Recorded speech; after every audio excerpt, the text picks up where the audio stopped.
Je suis Christelle Lissy, de la chaîne Académie de la Nouvelle Conscience. Moi, je rigole de moi, ne vous inquiétez pas, c'est normal. Je vais vous parler aujourd'hui des guides. Les guides qui nous accompagnent. Je vais vous donner bien évidemment ma conscience à ce sujet. Je ne cherche à convaincre personne, une fois encore, c'est juste une conscience que je partage. Après, vous en faites ce que vous en voulez, sans jugement aucun. Alors, les guides, de mon point de vue, qu'est-ce qui est en train de se passer à l'heure actuelle pour moi? Enfin, à l'heure actuelle, ou plutôt une conscience que j'ai depuis pas mal d'années. Les guides, en fait, il y a plusieurs types de guides. Alors, qu'est-ce qu'un guide? Un guide ou des guides, un guide spirituel, voilà, c'est une personne auprès de laquelle on se rapporte, qui nous conseille quand on a besoin de conseils. On a besoin de conseils, on va demander au guide, oh guide, qu'est-ce que je dois faire? Là, j'ai une obstruction dans ma vie, je sais pas trop, voilà, je sais pas comment je dois faire et est-ce que tu peux me donner la solution?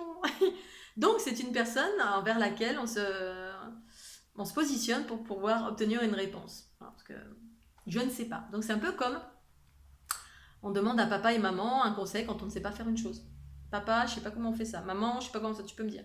Ou quand on demande tout simplement une information à l'extérieur de soi sur un sujet. X, voilà, quelle qu'elle soit, pour obtenir une réponse parce qu'on n'a pas notre propre réponse. On va demander à quelqu'un d'autre. Ce mécanisme, en fait, c'est un mécanisme de séparation. Séparation où on va chercher la connaissance à l'extérieur de soi. Parce qu'en fait, les guides, la plupart du temps, sont considérés comme étant des présences qui sont extérieures à nous-mêmes. Souvent, on va considérer ces présences comme étant supérieures à nous-mêmes, c'est-à-dire qu'il y a une sagesse ou une connaissance que nous ne détenons pas. Donc du coup, on va la chercher à l'extérieur. C'est comme aller chercher une information dans un livre, sur Internet ou n'importe où, sauf que là, c'est un guide spirituel. Ça peut être un guide incarné, c'est-à-dire un gourou, entre guillemets, Amma, Sri Aurobindo, Sri Tatata, tralalala. Quels que soient les guides, hein, c'est pas péjoratif parce que voilà, on est tous passés par là, je pense. C'est une entité extérieure, un être extérieur qui a plus d'informations et on va lui demander.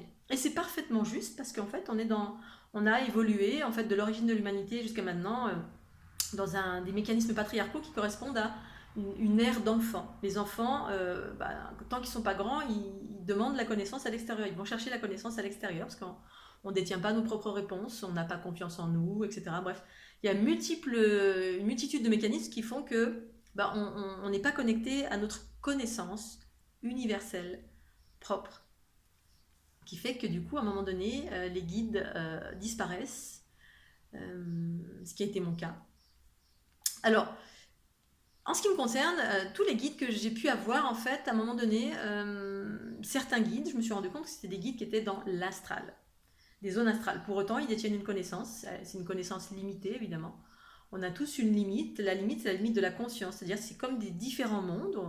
Si on est dans ce plan de conscience, eh bien, on a un début de connaissance et une fin sur des sujets différents. Quand la conscience est plus vaste, eh ben, il y a un début et une fin, et en fait, il y a toujours une limite, et jusqu'à ce qu'à un moment donné, ce soit peut-être illimité. Voilà, parce qu'à force d'évoluer dans les différents plans de conscience, on devient des êtres entre guillemets complets, plus vastes, avec des connaissances complètement incroyables. Bref, donc il y a différents plans de conscience avec différentes entités, et les guides, il y a certains guides qui sont sur des plans de conscience, la plupart du temps astral. Et en fait, et c'est parfaitement juste, hein, voilà, ils ont une certaine connaissance qui nous guide. Le plan astral, c'est un des plans les plus proches on va dire, de la dimension duelle, la matière en fait.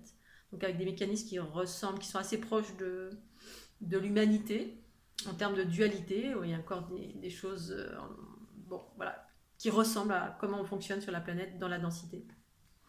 Et donc, je me suis rendu compte que, en tout cas en ce qui me concerne, il y avait pas mal de guides qui étaient dans la zone astrale, qui m'ont guidée un certain temps, en ce qui me concerne, quand j'avais 30-33 ans. Ensuite, je me suis rendu compte que certains guides, peut-être pas tous, sont des projections de nous-mêmes. C'est-à-dire que... Alors, qu'est-ce que ça veut dire, projection de nous-mêmes? Ça veut dire que on est des êtres multidimensionnels, c'est-à-dire qu'on n'est pas qu'un être, on a une multitude de nous-mêmes ailleurs, mais qui sont pas ailleurs, qui sont là, enfin, on les voit séparés en quelque sorte. C'est comme s'il y avait un autre moi que je rencontre, mais en fait c'est une part de moi. Ou c'est moi. C'est une version de moi, mais qui je considère comme étant séparée et qui en fait est un guide, mais qui est une part de moi. Il y a des gens qui naissent avec des guides, donc en fait c'est comme si on s'était fragmenté soi-même. Il y avait Christelle Lissi, il y avait Crystal Ajala, il y avait Aramumuru, que je considère comme des êtres extérieurs, donc déesses. Par exemple, je vais appeler déesse ou je vais appeler avec différents noms. Mais en fait, c'est des parts de moi. Je suis venue sur cette planète avec ces parts de moi en étant fragmentée pour me guider, donc comme des consciences, mais extérieures, mais qui ne sont pas extérieures, en fait, qui sont moi-même. Mais que je vois comme étant extérieures de moi-même. Donc, c'est des choses difficilement appréhendables parce qu'effectivement, comment je peux être moi et pas moi, comment ça peut être séparé, bref. Avec le cerveau humain, c'est pas évident d'appréhender ça, mais voilà, ma conscience à ce sujet, c'est que. Voilà, et en fait, ça nous guide, parce que c'est une part de nous qui sait d'autres choses, qui sont dans des autres espaces plus éthérés, plus invisibles, d'autres plans de conscience. Voilà. Et, euh, et donc, en ce moment, avec l'évolution planétaire, qui nous amène à des schémas plus harmonieux, qui évoquent également l'autonomie de l'être, c'est-à-dire grandir et intégrer sa propre connaissance universelle, c'est-à-dire revenir à l'intérieur, retrouver le principe féminin qui détient la connaissance, et bien ça passe, en tout cas en ce qui me concerne, c'est passé par l'émancipation des guides. C'est-à-dire qu'à un moment donné, il y a eu plus de guides. Oups. Mais parce que moi, depuis toute ma vie, je réclamais l'autonomie, la liberté, l'autonomie, la source originelle pure de qui je suis. Et en fait, eh ben, elle était au cœur de moi-même. Sauf que avant ça, ben, comme on est dans des schémas patriarcaux, on cherchait à l'extérieur, à l'extérieur, à l'extérieur, tout le temps à l'extérieur. Et c'est normal, cet extérieur nous amène vers notre intérieur. C'est des reflets pour nous reconnaître, en fait, avec une connaissance qui nous amène à nous-mêmes à chaque fois. On voit un truc à l'extérieur, quelqu'un nous dit, puis hop, le regard il se pose à l'intérieur. Ah oui, je suis ça. Et du coup, bah, les guides, à un moment donné, peuvent s'épanouir pour que tout simplement on rentre dans notre connaissance, notre guidance. On incarne notre lumière, c'est ça en fait. La connaissance, c'est la lumière, c'est la conscience, c'est le principe féminin. Et ce principe féminin, bah, il est au cœur de chacune de nos cellules, en nous. On a la capacité de puiser dans cette connaissance universelle. Et à un moment donné, bah, c'est justement cette phase où on commence à être seul avec soi-même et on n'a plus de référence extérieure. Oh guide, dis-moi là, c'est quoi, quand, comment, pourquoi. On commence à connecter avec notre propre connaissance, mon guide intérieur, et surtout sentir qu'à un moment donné, bah, qu'il n'y a plus de guide intérieur, parce qu'il y a encore une séparation quand on dit un guide intérieur. Quand je pense quelque chose, je ne me dis pas il ou elle, je ne me sépare pas de cette pensée. C'est ma conscience, c'est moi. Et cette conscience pure originelle, quand on dissout les peurs de devenir grand, en fait, hein, c'est l'ego, c'est le petit enfant, en fait, en soi. Quand on dissout tout ça, on commence à grandir et devenir, rentrer dans notre sagesse, notre connaissance intérieure. Et ça passe par l'émancipation des guides. Et ensuite, eh bien, de découvrir encore autre chose. Du coup, moi, je me suis émancipée, j'ai commencé à rentrer dans ma connaissance universelle propre, mes propres informations, mes intuitions, qui est ma guidance intérieure, qui est moi-même, avec moi-même, l'esprit et le corps réunis, ben voilà. Mon esprit me dit, tiens, c'est ça qui se passe. Et en fait, l'esprit pur, il n'est pas ainsi, il est un, elle est une, mais il est multitude aussi. C'est-à-dire, c'est là, mais ça peut se fragmenter en plein d'endroits, ça peut circuler dans tous les sens, partout. Mais à partir de moi, voilà, c'est...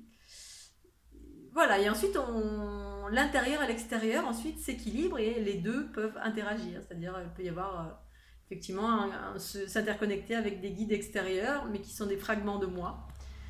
La conscience devient différente en fait, la vision devient différente. Pour autant, voilà, ce qui se passe, c'est que après, ben, voilà, j'ai rencontré autre chose qui parlait essentiellement de conscience extraterrestre, desquelles je ne suis pas séparée. Donc la notion de séparation n'existe plus, c'est un schéma différent.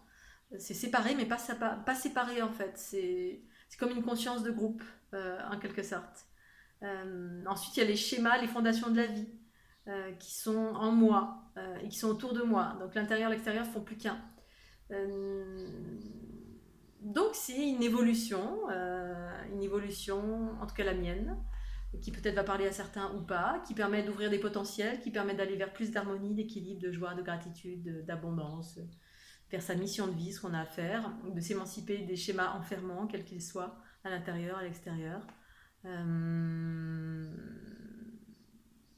Donc voilà, ça amène à ça. Et les guides, en fait, il y a un moment, effectivement, pour moi, il y a eu une émancipation totale euh, de ces guides pour que je puisse rentrer dans ma propre guidance et ma propre connaissance, ne plus avoir de référence extérieure, c'est-à-dire pas plus avoir de référence, mais c'est-à-dire que la référence c'est d'abord à l'intérieur, ma propre référence elle est là. Et ensuite, voilà, il y a plein de reflets extérieurs qui sont là, mais ça doit d'abord passer par ma guidance qui me dit oui, ok, ça c'est juste, ou non, c'est pas juste. Mais plus les guides qui sont là pour me dire bah, qu'est-ce que je dois faire, quand, comment, pourquoi, qu'est-ce que c'est ça, telle chose, qu'est-ce que je sens. Pour autant, c'est un chemin qui est juste. Et aujourd'hui, mon émancipation, mon unité à moi, en tout cas, est passée par là. Pour autant, c'est mon chemin. Il y a des gens qui n'ont jamais eu de guidance et qui aujourd'hui s'ouvrent à la guidance, à des êtres extérieurs. Eh bien, leur chemin, à l'heure actuelle, c'est ça pour eux. Et c'est parfaitement juste. Voilà, parce qu'en fait, tous les chemins sont différents. Certains sont inversés. Ils commencent maintenant à passer par là pour s'ouvrir à d'autres choses qui sont des chemins différents. Et c'est juste et parfait. Là, je partage juste le mien. Cette sorte d'émancipation pour amener vers autre chose. Voilà, pour autant, j'ai encore des dialogues avec des présences qui sont en moi et à l'extérieur de moi. Mais la plupart du temps, c'est ma conscience pure, ma propre conscience, qui est une conscience universelle, qui est multiple, qui répond. Et voilà. Voilà, je vais m'arrêter là pour pas que cette petite vidéo soit trop longue. Je vous souhaite une excellente journée sous le soleil d'Académie de la Nouvelle Conscience. Pensez au petit pouce bleu, s'il vous plaît. C'est important pour moi si cette vidéo vous a plu. Ça me permet de me faire connaître plus largement. Je partage des choses gratuites. Donc voilà, ça ne coûte pas grand chose de mettre un petit pouce bleu si vous avez aimé. Et voilà, je vous remercie. Je vous dis à très très bientôt. Au revoir.